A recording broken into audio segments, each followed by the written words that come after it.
I'll go to the callers now. There's Harriet from, is it Michigan, I think? Hello. Hello, Harriet. You're there. Hi. Thank you. And I wanted to say I really appreciate everything you do for all of us. I really like your show. I wanted to ask, I've been two different strains of thought I wanted your help on. One has to do with the hermaphrodite concept, and one little strain I was following on that was that this idea that sort of parallels another idea that I've heard you debunk on the Anunnaki. But the idea is two different sort of species from the beginning of time. With the Neanderthal, it's the hermaphrodite and then the Neanderthal. And it seems as though the idea is the Neanderthal eventually up through the ages then becomes and turns into the group that we now call the Illuminati. No. And I'll tell you, it's much simpler than that. It's much simpler than that. Okay. I'm wondering if you think... Yeah, I know, but what I'm going to tell you is much simpler than that. All that stuff was put out very carefully by those who helped rule the world, actually, a long time ago. And they've got lots following it. It's very exciting. And you mentioned the word Illuminati, and everyone goes, ooh. These groups actually are much more evolved into high social clubs, very respectable clubs now. And you can go into the RAND Corporation and find a bunch of them there. And all these big groups that advise governments. That's where they all are in this day and age. And they use computers and programs and algorithms to work out things. That's what they do. But when you get back to psychopathy, get back to basic psychopathy. And I even show you this in Arthur C. Clarke's movie, 2001. They start all out with basically shows you apes and chimps. And they all go to the water hole, and there's two groups of them, and they all shake their fists at each other, and they scream a lot, drink their water, and go home. Nothing happens. Nobody gets hurt. But one of them eventually, and you would call him a psychopath, grabs a big bone and crushes the skull of the guy across there. For the first time, killed someone or something. And then he becomes the leader.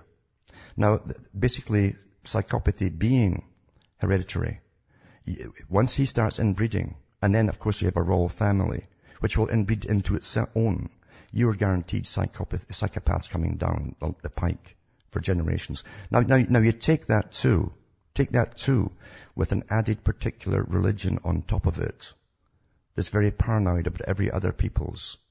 And you're guaranteed to have secrecy and domination by a particular group who know how to use total force, etc., etc., etc. Back with more after this break. Hi, folks. I am Alan Walker, back cutting through the matrix. And just before I go on to Darren, Ireland, just to talk about the hermaphrodite for a second here. Those who own the world and had a master plan for an awful long time have their own belief system, and they take care of their own. They also know how to destroy everything similar to themselves by destroying everything that works in society.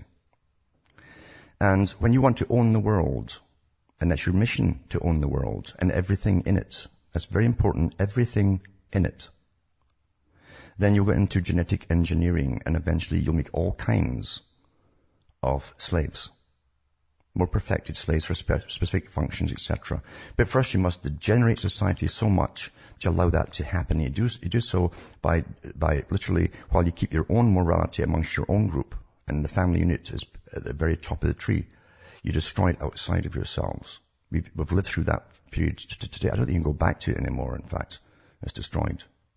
Awfully successful. A war was waged across the world on people who had no idea that they're actually being goaded into something and guided into something that wasn't their idea at all. Never mind the consequences. They never thought of the consequences. But those who planned it certainly did.